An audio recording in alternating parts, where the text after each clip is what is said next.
Okay, so good morning. So we're in the book called Touching the City of Soul, Bikur Chicago.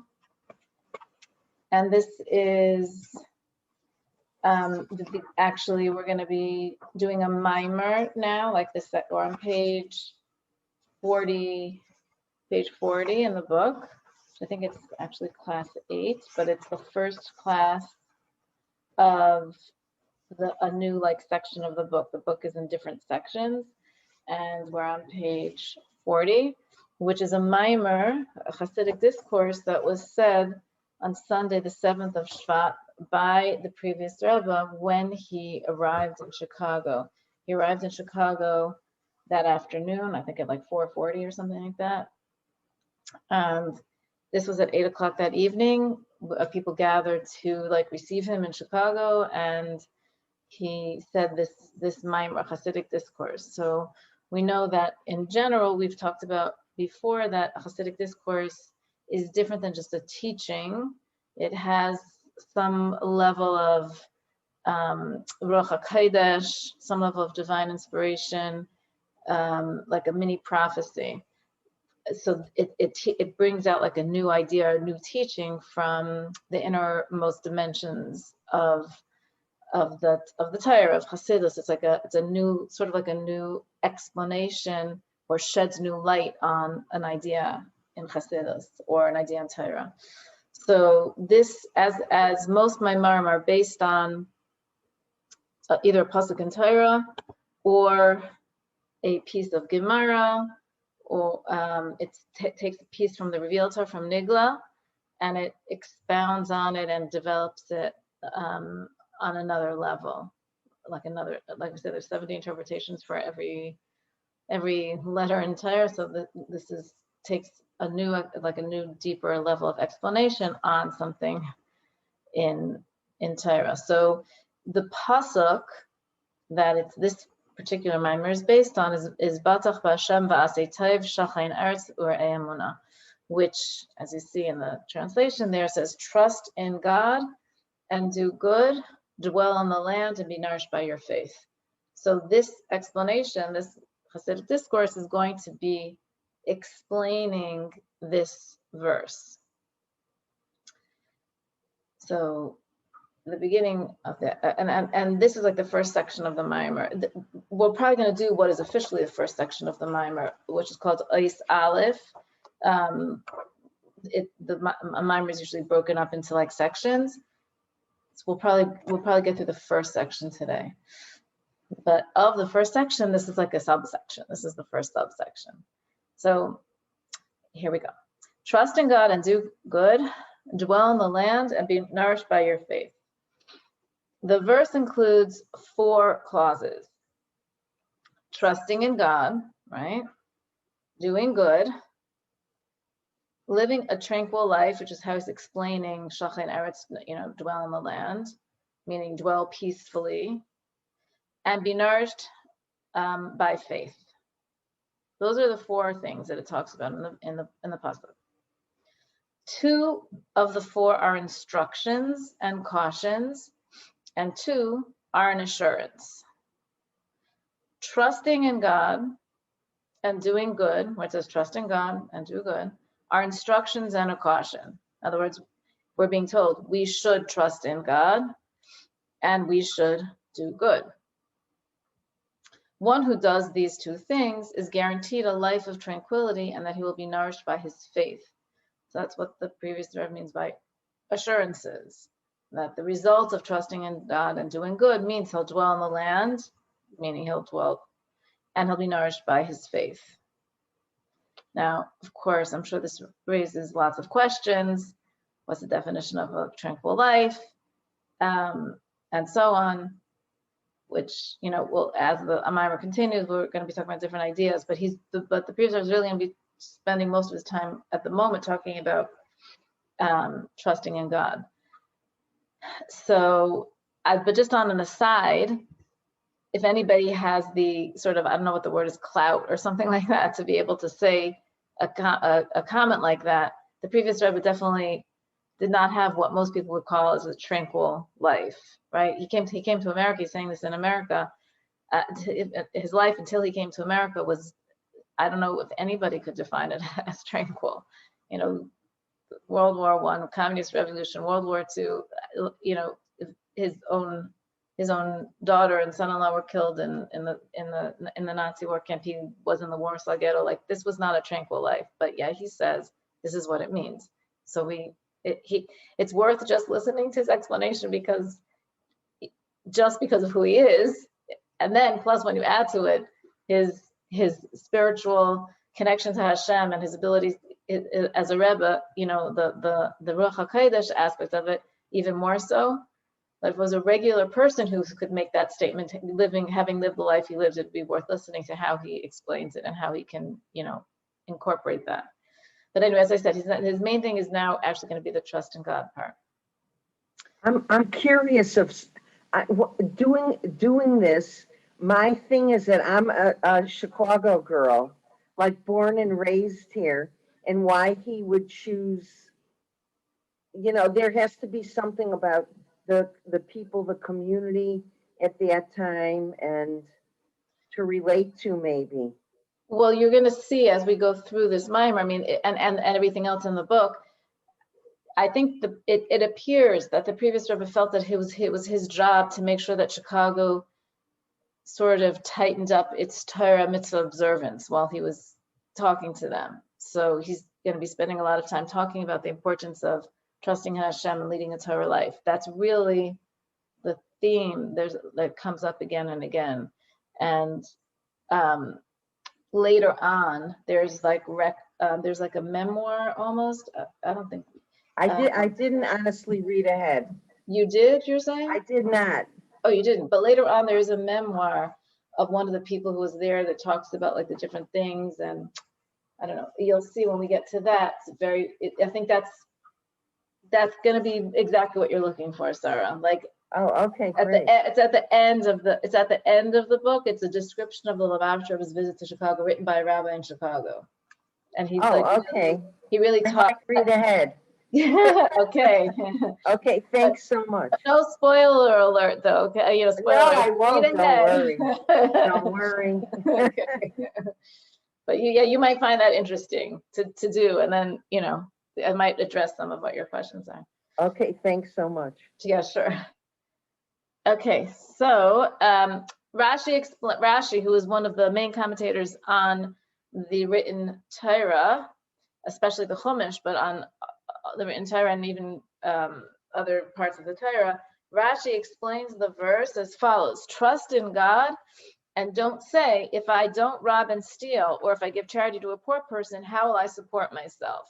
Rashi continues, and do good, then you will dwell in the land for many years.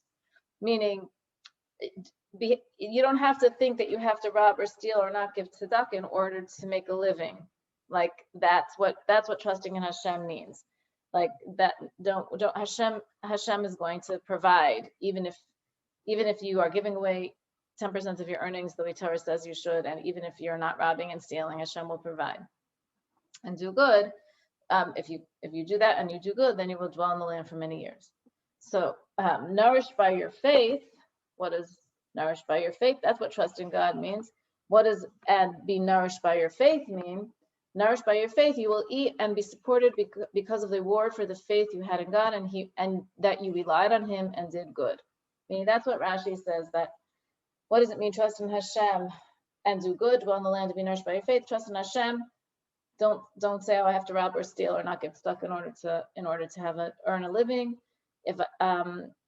And if I do good, then the result of that's going to be I'm going to be able to live in the land, and I will be nourished by my faith, right? We'll be nourished by our faith. We'll be eat and be supported because of as a reward for the faith that we had in Hashem. That's what Rashi says the pasuk means. The verse assures a person that through faith in God, trusting Him and expressing that faith in acts of goodness, not only will he earn a livelihood in a legitimate way, and have the wherewithal to do charitable works, he will even dwell in the land of the life of tranquility. Sort of like the basic summary of the verse and its meaning. That's the simple, that's like the translation and the simple explanation, Rashi's explanation of this verse. That's like the first section. We have to understand something on a more simplistic level before we can go into the deeper levels. So that's like the simple explanation. Okay? Okay. Now, like part B, right? Like what we're gonna, now the Rebbe's gonna start to analyze, the Friedrich Rebbe is gonna start to analyze what, like, look, now that we have a general understanding of the verse, let's analyze it a little bit on a deeper level and see what we come up with.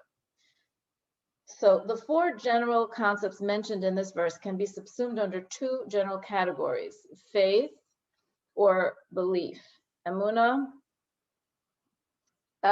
which is emunah, and trust, which is bitachon. So emunah and bitachon. Dwell in the land and be nourished by your faith are the categories of emunah. That's the second half of the pasuk. Trust in God and do good are in the categories of bitachon. That's the first half of the pasuk. So the first half talks about bitachon, which is trust, and the second half talks about emunah, which is faith. Even though these two are very intimately connected, these are not the same idea. They're not, and it talks about in Chassidus often about the difference between the two.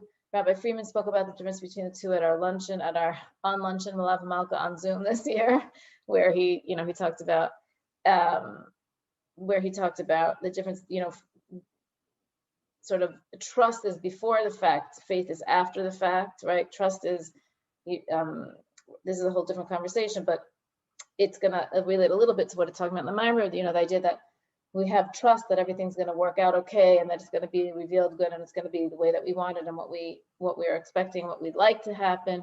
And emunah is when it doesn't happen that way, knowing that it's the way it's supposed to be, and Hashem is taking care of us, even if it's not our original plan. Sort of like one is before the fact and one is after the fact. So somebody asked in the chat, it's doing good, doing mitzvahs. It's certainly going to be talking about in the maamarim the importance of doing mitzvahs as related to in this pasuk. So on a simple level, it could just be doing acts of kindness, and on another level, it could refer to mitzvahs. We'll see as the maamarim continues. Okay, so dwelling in the land and nourished by our faith are emunah, the last half of the pasuk, trust in God and do good, are in the category of bitachon. The reason for first cautioning us about bitachon before emunah is explained by the Ramban. This is actually fascinating what he's about to say. Not everyone who believes in God trusts in him, but everyone who trusts in him certainly believes in him. Accordingly, the Torah always cautions us more regarding bitachon than emunah. So that's like a concept that has to be unpacked a little bit, right? Not everyone who believes in God trusts in him, but everyone who trusts in him believes in him. So the famous example of this, or the famous story of this, is brought in Hayom Yom, which is also teaching of the previous Rebbe, that a thief who's about to break into a home to steal something, before he actually breaks into the home, says a little prayer. Please God, let me not be caught. So that's an example of somebody who has faith in God, but not trust in God. He believes that there's a God. He believes that there's a God who sees what he's about to do. He believes there's a God who he can pray to and who can help him be successful in what he's about to do. But he doesn't trust in God because he's not behaving in a way that shows that he could do mitzvahs and earn his living in a kosher way, right? He's about to go against God's will. He believes in God, but he's still going against his will because he figures that in order to get what he wants, he has to steal it instead of earn it honestly, right? So he's not trusting in God, but he is believing in God. A person can believe in God without trusting in God. It's a more general kind of situation. That's the way that we're explaining trust and belief here. But a person who trusts in God believes in him, right? If a person trusts in God, that he relies on him, he's connected to, he's going to develop this idea a little bit more, then he certainly believes in him. So therefore, the Torah always cautions us more regarding bitachon than emunah, because that's something if we develop bitachon, then sort of emunah is also developed through that. And it's harder to do. It's harder to have bitachon than it is to have emunah, because emunah is revealed, as the previous Rebbe says, emunah is revealed in all Jews. Even when on occasion a Jew's emunah is concealed, his faith in God is concealed, it can be aroused through minimal stimulation. No great effort is required. It's a very profound concept. By contrast, strenuous toil is required for bitachon. Emunah is something that sort of comes pre-programmed in our souls. It may be covered over, but we can access it. We can access our emunah. It can be aroused, but strenuous toil is required for bitachon. It's very like profound concepts here. A person must labor so that his bitachon is not only professed verbally, but is expressed in actual practice. We have to really work hard to make sure that our trust in Hashem is reflected in our choices that we make in our life. You know, we have the book club tonight. I hope people will come on this class. Will come to the book club. But I think it's interesting to me. You know, there was one of the story revolves really around this incredible situation where a family started an organization as a result of having a special needs child. It's a very complex story, but that's the basic idea of it. And I think that the woman in the story really exhibited a lot of bitachon and emunah, you know, where she really just trusted that Hashem was going to help her accomplish what she needs to accomplish to help her special needs child, and didn't take no for an answer, and didn't settle for second best ever in any situation, even when she got lots of like pressure from doctors or from people, well-meaning friends and neighbors who were trying to convince her to do things that she felt were going to be not consistent with his highest and best needs and care. And she trusted the entire time that Hashem was going to help guide and direct them to what he really needed and what would be successful. So she is an example of this trust, where she just really trusted, and she leapt forward with this trust all the time. It was quite inspiring. But it could be strenuous toils required for that bitachon. And her husband, writes in a very endearing way about how she sort of slept him with her. And each time they had a difference of agreement, he always acceded to her wisdom in the end, because he was convinced about her vision and her trust in Hashem, basically. Okay, so it shouldn't just be professed verbally, but it should be expressed in actual practice. So that's like the second idea in this first part. Now the Rebbe is going to go on to develop this idea. What does it mean be nourished by our faith? Like, how do we nourish our faith? How do we expand our faith? How do we arouse it and make it available to us by way of a parable? Okay, so our Rebbe, may his soul rest in Eden. He's talking about the Alter Rebbe, as you see from the footnote. First, the Lubavitcher Rebbe. Explain the words be nourished by your faith as follows. You must nourish and sustain faith by increasing, expanding, and strengthening it. Now, this concept of nourishing faith is actually the subject of another maamar, right? Untitled Chapter, which we learned many years ago, that the importance of nourishing our faith and the importance of the role of a Rebbe in nourishing a person's faith, that a Rebbe actually, a leader helps a person to nourish their faith. So we need to understand the concept of nourishing emunah and why emunah requires nourishment. To explain, emunah is one of the soul powers that is enclosed in the body. It's interesting because usually it talks about emunah as an encompassing power, and in this context, he's talking about how it's enclosed in the body, which is, I believe, means to say, as the Rebbe is going to continue saying, that it affects us on a quite literal level. And specifically, where does it find its seat?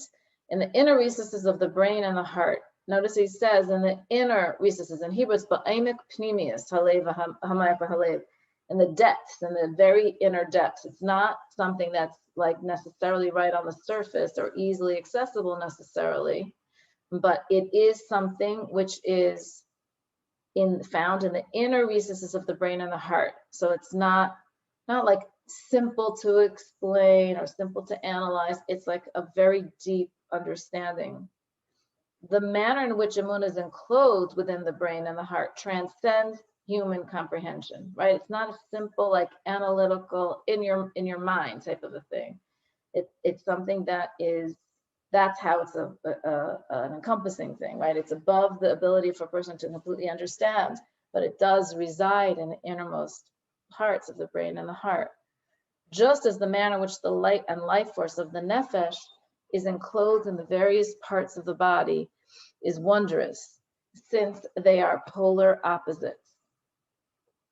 And it is only possible because it is one of the wonders of the one of perfect knowledge who performs wonders and binds the spiritual soul to the physical body. So what's this idea that emunah is enclosed within the brain and the heart? It's a way that transcends human comprehension, the same way that the neshama is enclosed in the body. Like there's no way to, meaning the neshama is a spiritual entity. It's not a physical entity. You can't like grasp it, pick it up. So the soul is connected to the body and is enclosed in the body. And that's a wonder. That's why it says the wonders of the one of perfect knowledge. And only Hashem can do this, who performs wonders and connects spiritual soul to the physical body. So too, emunah is enclosed in the physical body, in the brain and the heart, in the way that the soul is enclosed in the physical body and the brain and the heart. These are just wonders. We can't understand them completely. And in fact, we have a bracha that we make every day, every time we go to the bathroom, which ends with these words, mafli la'asos, one who performs wonders, that Hashem performs wonders in binding the spiritual and the physical together and in the workings of the physical body, right? Where that bracha discusses how there's openings and closings, and the parts of the body that are open and they can take in food and excrete waste, and the parts that have to be closed, like the blood system and so on, those have to be closed in order to function properly. If those open, God forbid, that can result in strokes and hemorrhages and all sorts of terrible things, right? But like the lungs have to be open, where the heart has to be, the circulatory system has to be closed within the body. So there's like openings and closings, and how we thank Hashem that everything that's supposed to be open is open and everything that's supposed to be closed is closed. That's what enables us. And the fact that on a deeper level, so that on a physical level or on a simpler level, that refers to all the workings of the bodies. And that's why we say this bracha when we are able to go to the bathroom properly, because we're thanking Hashem that our body's working properly. And it also on a deeper level refers to the idea that the body and the soul stay together. The soul stays in the body. Like it's not a physical thing. It was blown into us, the pasuk says, right? Like through our nose, it could just go out through our nose, so to speak, right? Like why does the soul stay together with the body? But Hashem makes wonders. And how could a spiritual thing stay connected to a physical thing? That's a wonder too. So the whole thing is a wonder that our soul is connected to our body, gives life to our body. It doesn't just, it's a life force as most similar as possible to like God's creating the world, right? Like the neshama brings the life to the body, but when the neshama leaves the body is no longer alive, and then it also starts to decompose. It's not only, right, it's like there's a spiritual and a physical connection to the body. So too, faith, the way that faith is enclosed within the brain and the heart also transcends human comprehension. The way that just the neshama being enclosed in the body is completely, we don't understand how that could happen either. Like it's something that's beyond our comprehension. And Hashem, who performed wonders, binds the spiritual soul to the physical body. Nevertheless, since his supernal will is that the soul be clothed within the body, strengthening the synthesis of the soul and the body comes about through something external to both of them. We have a concept of like this entire in general, that, right, something, if we're trying to get two ideas together, we need something outside of them both to bring them together, right? Something larger, so to speak, than both of them, or something that can encompass both of them in some sort of way, or something that can bind them together, like a catalyst almost, right? We talk about that. So strengthening, it's interesting, right? The strengthening of the soul and the body, of the synthesis of the soul and the body, comes together through something external to both of them via eating and drinking. Eating and drinking keeps the body and soul together. Food is external to the body and the soul. But eating and drinking, you're going to see this is going to be a parable for something else that he's going to get to, like what he's really trying to hopefully inculcate into us and have us believe it, right? We're not going to end with just eating and drinking, but eating and drinking does keep the synthesis of the soul and body together, remarkably, right? When the food and drink are digested, they perform their function and strengthen the bond between the radiance and vitality of the spiritual soul and the body's physical components. Imagine that, something as mundane as eating and drinking actually help keep body and soul together and help keep the radiance and vitality of the spiritual soul present in each of the body's components. That's like amazing, really, if you think about it, because when you see what he's going to say next, through this bond, a deeper seated radiance and vitality of the spiritual soul is elicited to become closed within the physical components of the body and strengthen them even more. I mean, that's amazing. What does he mean by that?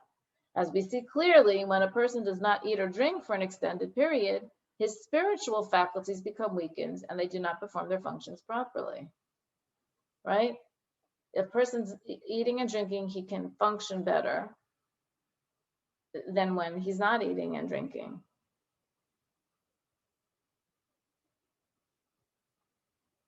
Conversely, eating and drinking strengthens one's faculties. The healthier a person's diet is, the better his dietary regimen is, the stronger his faculties will be. Just like nutrition 101, right? Like a person's going to be better able to function if he's eating properly. It means his body and soul are, the connection between the body and soul is helped by his eating and drinking, and the better quality food and drink that he has, the better quality the connection is between the body and soul. It seems kind of remarkable, but that's what it is. I mean, we know that from our own personal lives, right? This means that the fusion of the soul with the body through food and drink elicits a deeper seated and stronger power from the inner recesses of the soul.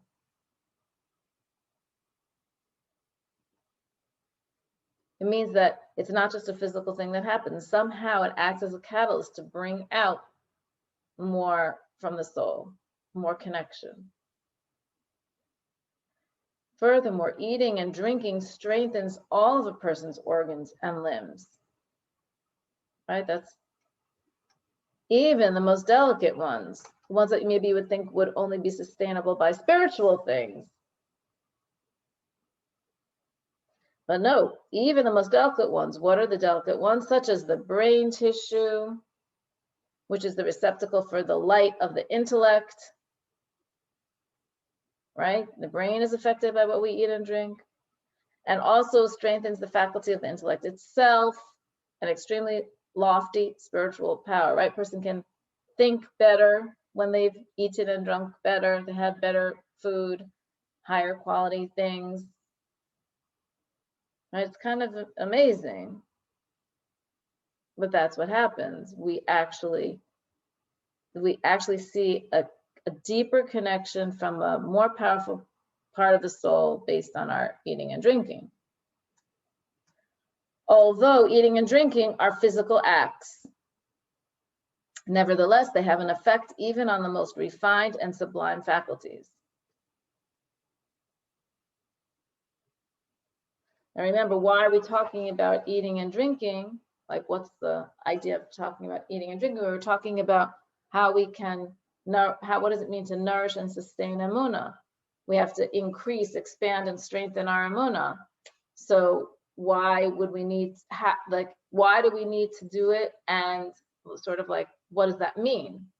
So when we said that the soul powers are enclosed in the body, emunah is enclosed in the body, the whole soul is enclosed in the body. Now we're talking about how do we make sure the connection between the soul and the body is strong and functional. One of the ways that we make sure that it's strong and functional is by eating and drinking. Eating and drinking, a very physical act, something that's outside of both the body and the soul, is something that results in the body and the soul being actually connected on a deeper level, that we're able to better understand things, even the intellect, right? It's not just we feel more energetic or something like that.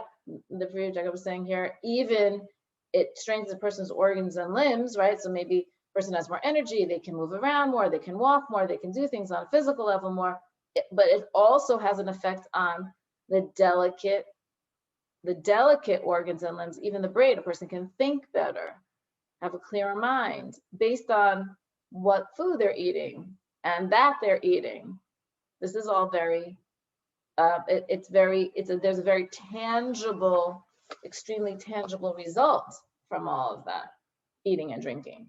And the result is not just a physical thing. It's not just that the person can physically do something more, even just being able to physically do something more means that there's a stronger connection in a certain way between the body, and so you have more energy. That's the stronger connection with your life force. But even delicate things like thinking, right? The brain, the intellect is also affected by eating and drinking. So that means that the delicate connection between the body and the soul is also affected by our eating and drinking. Okay?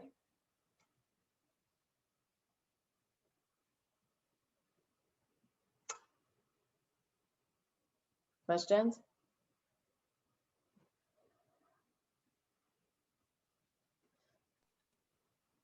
I have a comment. Yeah. I just happened to be changing my kitchen to kosher, and this really resonates with all that I'm doing. And this is like, somehow, I don't know, I'm really connecting to it. I just wanted to say that. Great. Well, we applaud you that you're making your kitchen kosher. At my age, thank you. at any age, it's a good thing to do. What are these little clappy hands? Yes, it's a good thing to do at any age. So yeah, this is really, I can see this is like very apropos for right now. It's giving me inspiration because it's a tough job. It's a big job. It's definitely a big job. It's a big job. Lots and lots of details. Lots and lots of detail.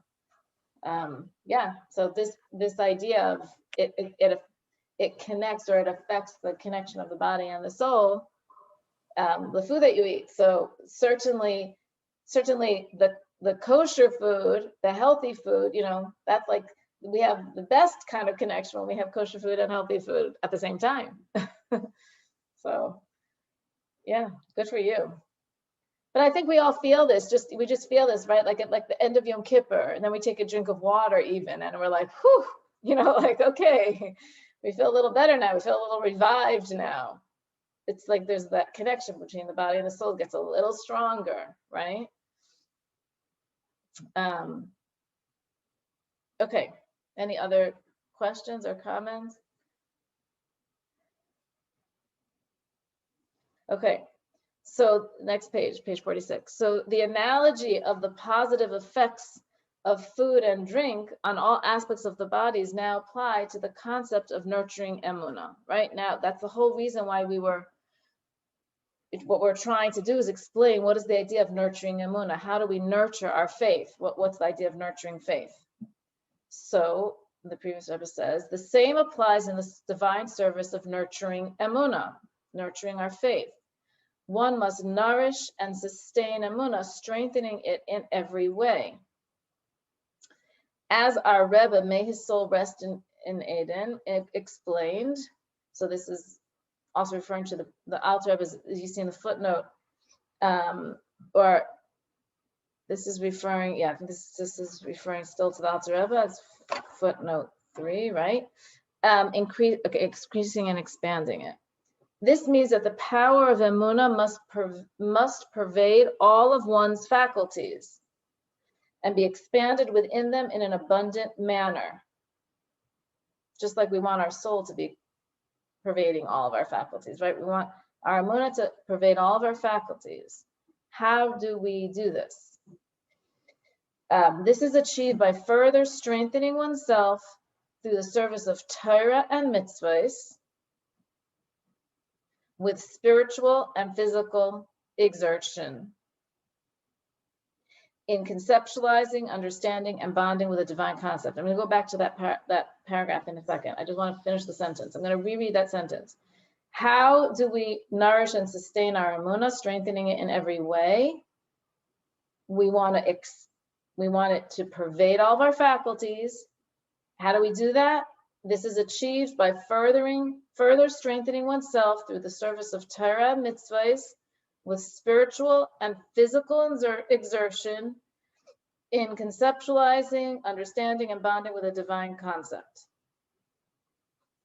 That's how we nurture our faith and expand our faith so that it can pervade all of our body. So what does this mean, the service of Torah mitzvahs? Through spiritual and physical exertion. So that's like that line now that is added. Spiritual exertion refers to working to reveal the powers of the soul, so that the service of exerting one's mind won't be regarded as a burden, enabling the person to delve into and reflect upon the greatness of God for a long and uninterrupted period. Be able to think about godliness, meditate on godliness. You know, I think it was the previous Rebbe about whom somebody asked him how long he could keep a single thought in his head without thinking of anything else and without anything else intruding. If somebody asked you that, how long would you say you could do that for? How long could we do it? 5 seconds, 10 seconds, a minute? I don't know. How long could somebody actually keep one thought in their head without thinking anything else or having anything else intrude? Not so easy, right?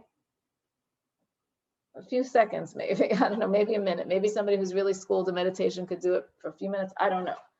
But the previous Rebbe, I think it was the previous Rebbe, said he could do it for 24 hours. That's pretty impressive. So spiritual exertion, that's spiritual exertion, right? Like he's working on himself so that he can delve into and reflect upon the greatness of God for a long and uninterrupted period. 24 hours is a huge amount of time to be able to do something like that. But to be able to focus. Physical exertion implies throwing off the shackles of one's body by weakening its corporeal grip and making it submissive so that it won't obscure the light of the soul, thus making it possible for one to understand and feel godliness. Meaning, the body has a very strong hold on us. You know, it's in a way, it's like, you know, it's like a child, like it makes its needs felt very often. I need to eat, I need to drink, I need to sleep, I need to go to the bathroom, I need fresh air, right? Like me. My body needs this, my body needs that, right?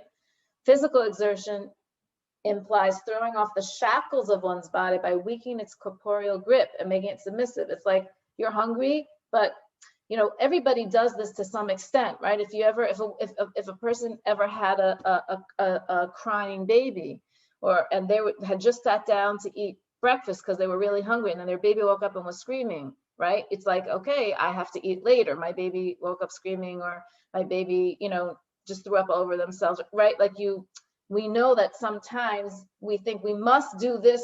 I remember somebody saying before he used to tell his wife, you know, I'll help you in the house, or I'll help you with the kids, or whatever it is. But one thing, I need my sleep from, I forgot, well, I'm making up a time, 6:30 to 7:30. I need to have, you know, I can't get up before 7:30, or I can't get up before 7, or whatever the time was, like a time that he said. But after that, I'm available to you. But I always need that hour, you know, and I can't be disturbed, whatever. Then he became from, and of course that was minyan time. You know, that was Shachos. He had to go to shul for Tzedaf and Shachos at that time, whatever the time was. So he said, he's like, laughed at himself. He was like, well, see, right, I didn't really need to sleep until whatever it was, 7 o'clock or 7:30. I just thought I needed to. Then I realized something more important is going on. Like I have to go to shul. Of course, he like felt bad. Like maybe he should have said he would have helped his wife or the kids at that time too, but that's a separate story. But like the idea is that sometimes we feel like we need something, we don't really need something, right? Like we can delay the gratification, or we can, you know, wait till another time, or wait until it's a more appropriate time, right? That's part in general, that's part of growing up and learning priorities and so on. But here, what we're talking about specifically is throwing off the shackles of one's body by weakening its corporeal grip and making it submissive so it won't obscure the light of the soul. Your body won't get in your way when you want to accomplish something spiritually. Obviously, we're talking about degrees, right? A tzaddik has that to the nth degree. We all, our body's needs, you know, are our body's needs. Some things we do have to take care of because we're not at that level where we like completely can ignore it. But we can make its voice less shackling of us, and that we are in charge of it instead of it in charge of us, right? That idea, like, oh, if this, I don't know, let's say, I mean, right, I need to come to a Torah class. Okay, we're all on the Torah class. That means you're not doing something else that you could be doing at this time, right? Whatever it is, you made a commitment to come to class. Or we could like working on the fact that just because our body wants something doesn't mean it needs to have it right then, right there, right now. We can decide if we're going to say yes or no to ourselves. You know, does that make sense?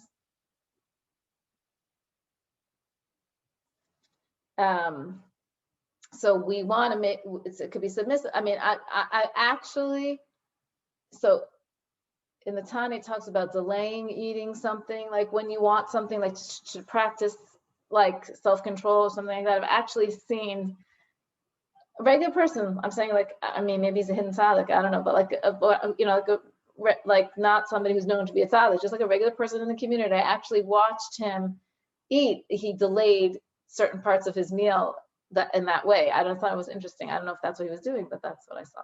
Anyway, okay, so we achieve it through the surface of Torah mitzvahs with spiritual and physical exertion in conceptualizing, understanding, and bonding with the divine concept. That means we're doing physical exertion and spiritual exertion in order to conceptualize, which is really like the idea of chachma, understand, which is really like the idea of bina, and bond, which is really the idea of das, right? We're trying to completely connect with this divine concept. When one is able to achieve this, his actual fulfillment of the mitzvahs will be in a completely different manner, right? The next step, obviously, is not just to leave it in a conceptualized manner. We're trying to conceptualize it and bond with this idea on a very deep level. Once we do that, the actual fulfillment of the mitzvah is going to be completely different, right? We're going to have connected to the inner light of the mitzvah, why we're doing the mitzvah, what the mitzvah means, how it's a connection to Hashem, how it's the will of Hashem, how it's the wisdom of Hashem, all of these ideas. And then when we actually do the mitzvah, it's like, wow, it's three-dimensional, it's lit up, right? It's like, it's a three-dimensional lit up object of light here, this mitzvah. It's the same. It's the same physical thing when we do or don't understand it, but it's a completely different experience of it when we have that connection. This parallels the manner in which in actual life, the food and drink that a person consumes binds his soul to his body, as explained above. In other words, nurturing faith means that we are expanding it and working on it, and so on and so forth. And then what happens is the mitzvah gets lit up. You know, the life force of the mitzvah is connected to its life force in a more revealed way that we're doing. So this parallels the manner in which in actual life, the food and drink that a person consumes binds his soul to his body, as explained above. Now, of necessity, the act of eating and drinking is performed with both the physical and spiritual faculties. For this is the way the Creator made our nature, that eating and drinking affect both the physical and the spiritual. So too, regarding spiritual service, exertion of the flesh and exertion of the soul are both necessary. Meaning, the same way physically keeping ourselves alive it has an effect. The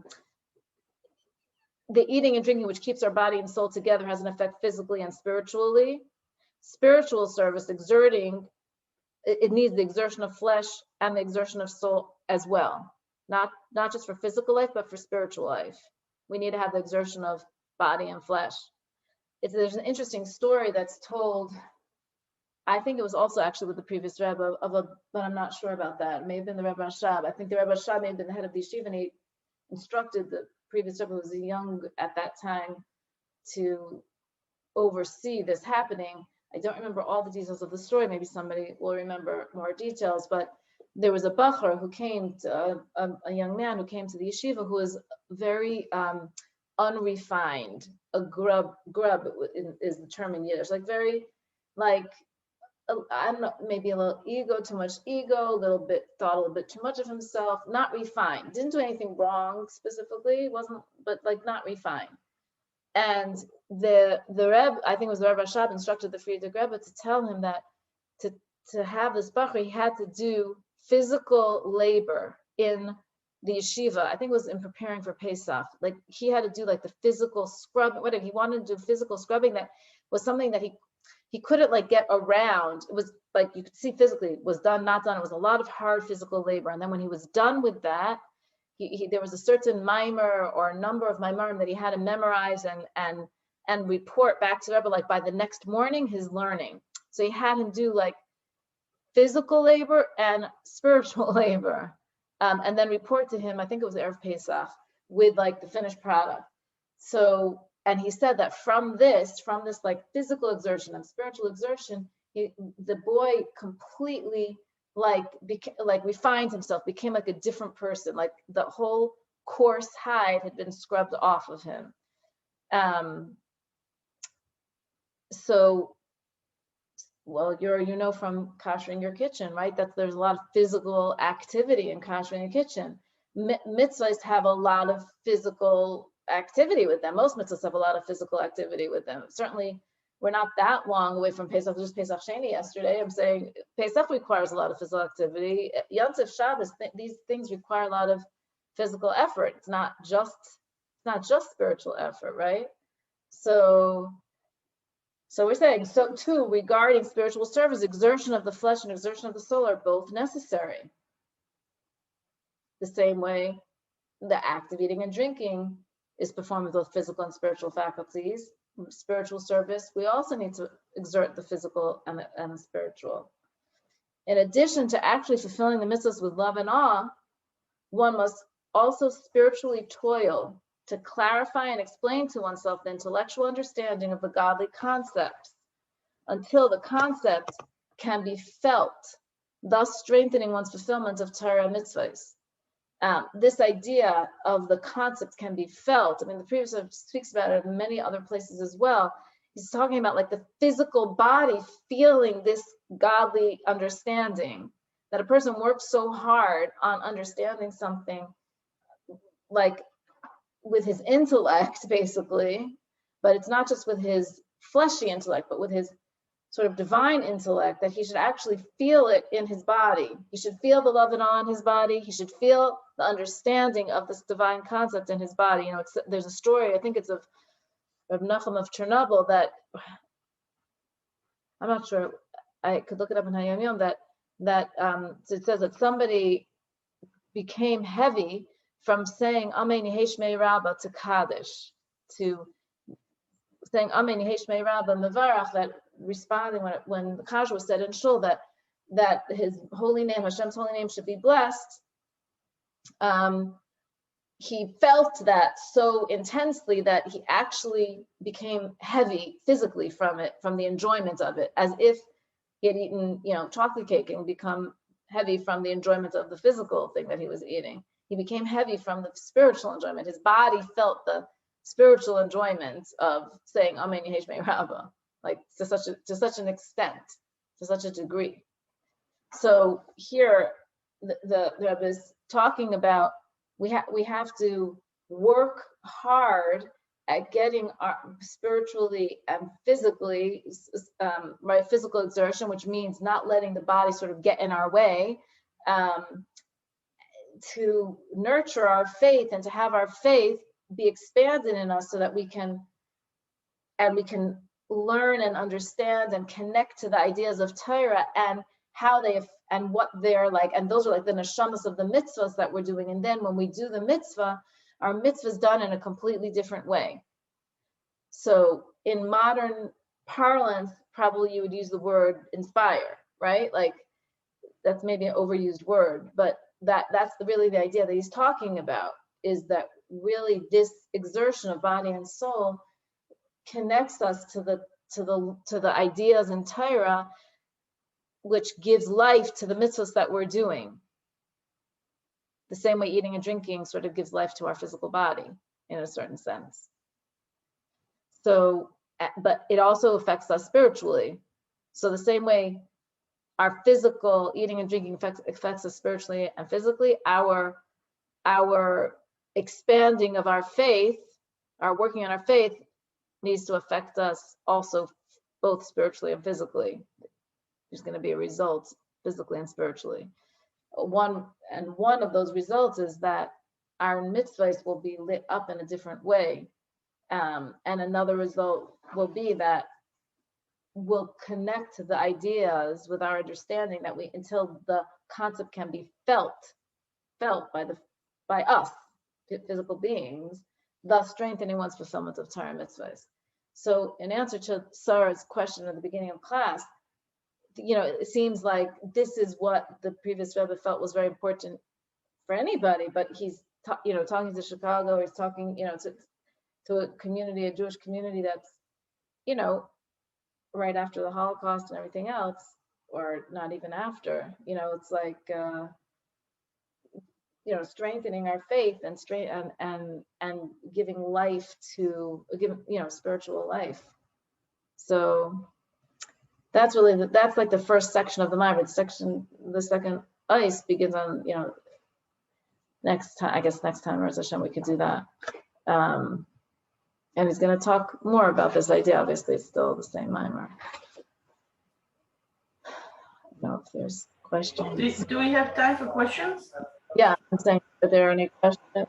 Yes. You mentioned that he was here just after the war to bring some spiritual. Not really after the war. It was 1942. I know, but it's relatively after that. Yeah.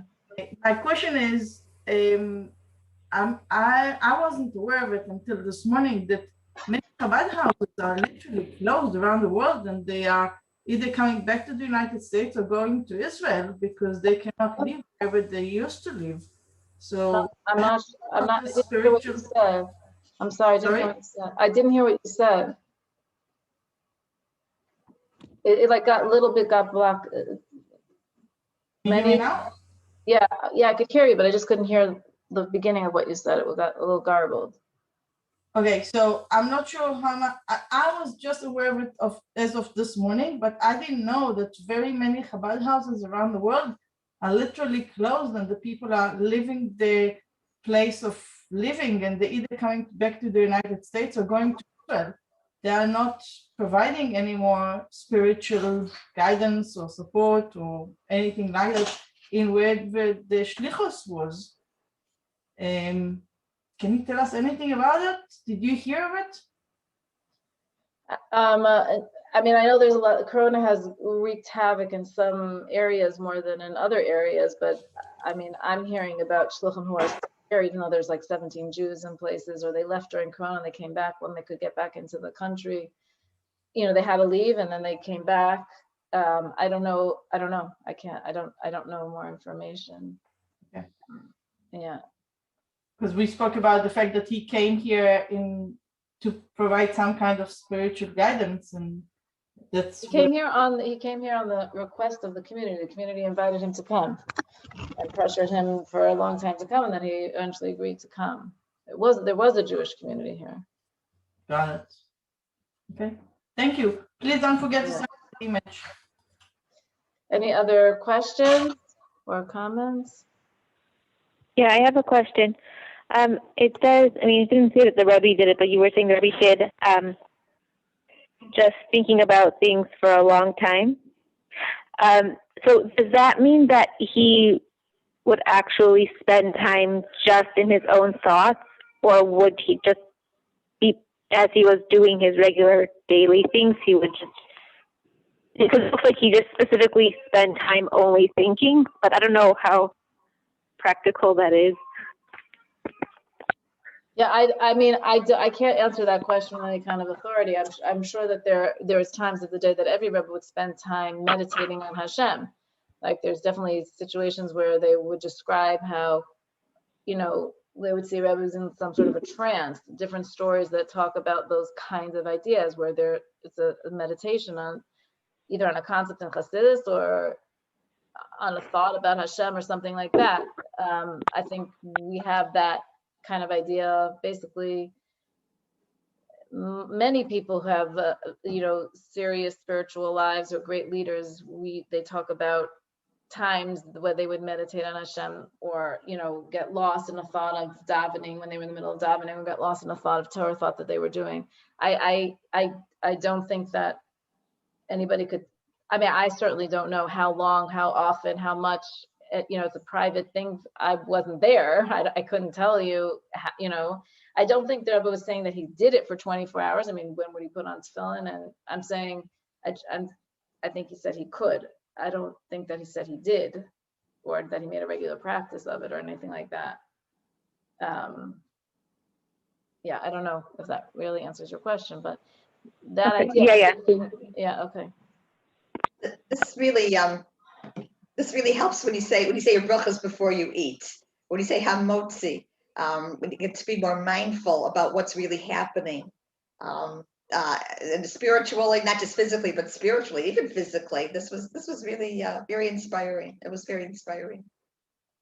Yeah, that's true, bro. That's a good point, Malka, that when we say brachos, we can have the intention of not just thanking Hashem for the food, but like Baal Shem Tov says, there's the spiritual vitality in the food. We're nourished by both the spiritual vitality of the food and the physical nutrients in the food. And we want to nourish both our body and our soul. Not that the soul literally needs physical nourishment, literally, right? It's not a physical thing, but the connection of the body and the soul is affected by it. And therefore, the soul's ability to be effective in its life is dependent on food. Yeah. So all of those ideas are things that we can have in mind when we make brachos. That's a very practical takeaway from this. And I can feel expanding already. Right, and certainly somebody who maybe wants to take on that mitzvah of saying brachos, this would be a good inspiration to do that, even if they just are starting. You know what I'm saying? Like whatever it is, starting with one bracha, or starting with whatever it is, hamaitzi, or starting with shahak, or you know, whatever, however they could incorporate that idea into their life. Either saying brachos with more intention, or saying brachos all together, or whatever. Or kashering a kitchen, all these things. These are all connected to these ideas. Okay. That was great, Chaya. Thank you. Okay, have a wonderful Thank you day. so much. And if Thank anybody- you so much for that. It was- Remember, there's the book club tonight. If anybody is in the area and wants to come, or it's gonna be on the back porch. Yeah.